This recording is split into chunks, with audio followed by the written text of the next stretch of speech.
Assalamualaikum warahmatullahi wabarakatuh. Perkenalkan, nama saya Sekar Budi Wijayanti dengan NIM 877308662, Prodi PGSD UPPJJ UT Surabaya. Di video ini saya akan melakukan wawancara untuk memenuhi tugas 1 mata kuliah penanganan anak berkebutuhan khusus. Saya melakukan wawancara dengan Kepala Sekolah TK Dharma Putra Desa Selopanggung, Kabupaten Magetan yang bernama Ibu Sukini. Di TK Dharma Putra terdapat satu anak berkebutuhan khusus yang didiagnosa mengalami tunagrahita dengan nama T, usia 5 tahun, alamat Magetan. Di sini saya akan membahas respon anak terhadap suara, anak memahami penjelasan secara verbal, perintah lisan atau arah langsung, keaktifan dalam mengikuti pembelajaran, menjalin relasi dengan teman. Mari sama-sama mendengarkan wawancara saya yang dilakukan dengan Ibu Kepala Sekolah TK Dharma Putra. Selamat siang Bunda, maaf mengganggu waktunya. Sebelumnya izinkan saya memperkenalkan diri. Nama saya Sekar Budi Wijayanti. Saya adalah mahasiswa semester 6 program studi PGSD UPPJJ UT Surabaya.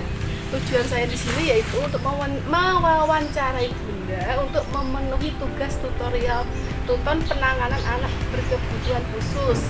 Apakah Bunda berkenan? Oke, silakan Mbak. Sebelumnya silakan Bunda memperkenalkan diri sebagai narasumber. Selamat siang Mbak ya.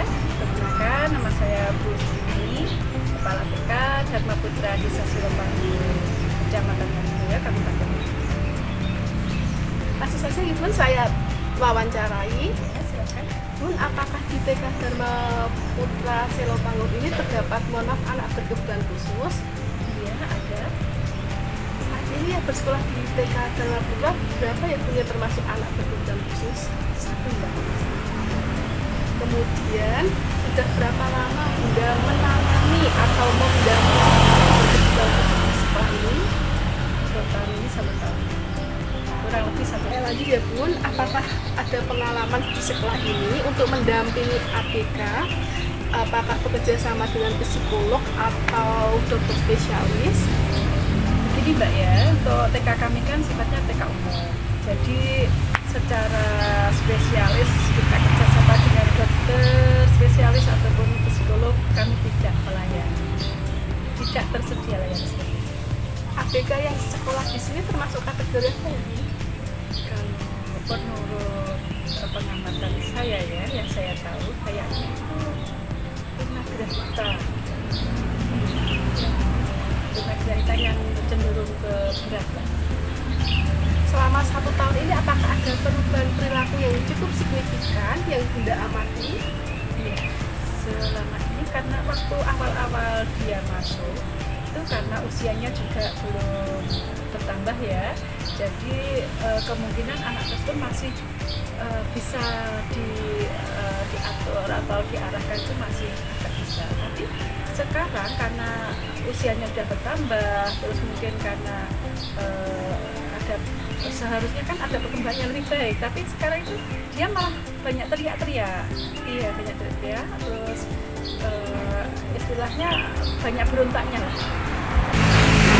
Ya, apabila Bunda memanggilnya dari jarak jauh maupun jarak dekat, apakah dia merespon panggilan tersebut? Apakah dia menoleh? Tidak ada respon sama ya. sekali. Kemudian kalau apakah anak tampak terganggu atau sangat tertarik apabila di sekolah ada suara musik atau bel berbunyi? Tidak sama sekali. Kemudian gimana Bun responnya terhadap suara Bunda ketika memanggil namanya setiap hari, atau dia meresponnya saat-saat tertentu saja? Ya, kalau kita kadang responnya itu tidak tampak. Iya. Ya, dengan terpaksa ya kita lah sebagai pendampingnya itu mendekati langsung kita ajak sesuai dengan yang kita suka.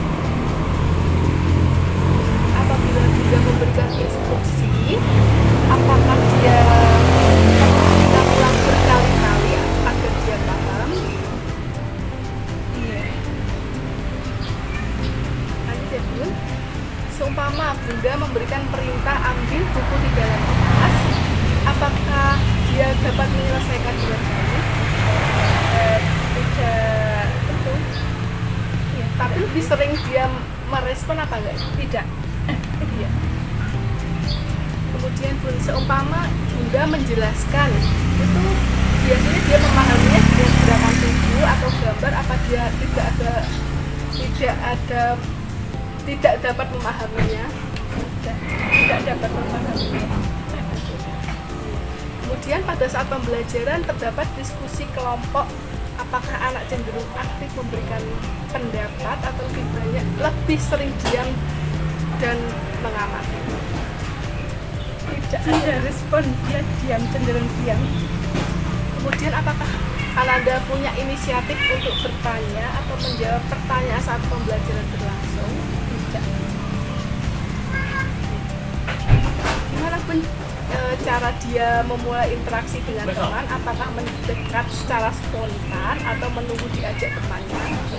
Dia kalau mengizinkan dengan temannya, dia yang mendatangi temannya tersebut, dan bahkan temannya banyak yang tidak mengerti maksudnya. Bagaimanapun Ananda menunjukkan ekspresi emosinya seperti saat senang atau marah, apakah ekspresinya sesuai dengan situasi yang terjadi? Ya, kalau senang dia cenderung dengan mengerikkan tangannya. Tapi kalau dia marah, dia akan teriak-teriak, atau dia tidak suka, dia akan teriak-teriak. Lanjut Bun. Kemudian apakah ada teman tertentu yang sering bermain bersamanya atau ia cenderung dia menyendiri di tempat-tempat tertentu saja? Ya, sebenarnya dia cenderung menyendiri, akan tetapi teman-temannya lah yang kita ajak untuk mendekati ke anak itu. Jadi biar anak itu tertarik untuk bersosialisasi. Dari pengamatan Bunda, dalam situasi seperti apa biasanya anak merasa paling sulit atau terhambat untuk komunikasi? Itu kalau situasi dan pembelajaran itu baik di luar pembelajaran di luar kelas ataupun di dalam kelas itu semuanya susah. Berapa sering hambatan tersebut muncul dalam pembelajaran? Apakah sering sekali atau jarang-jarang?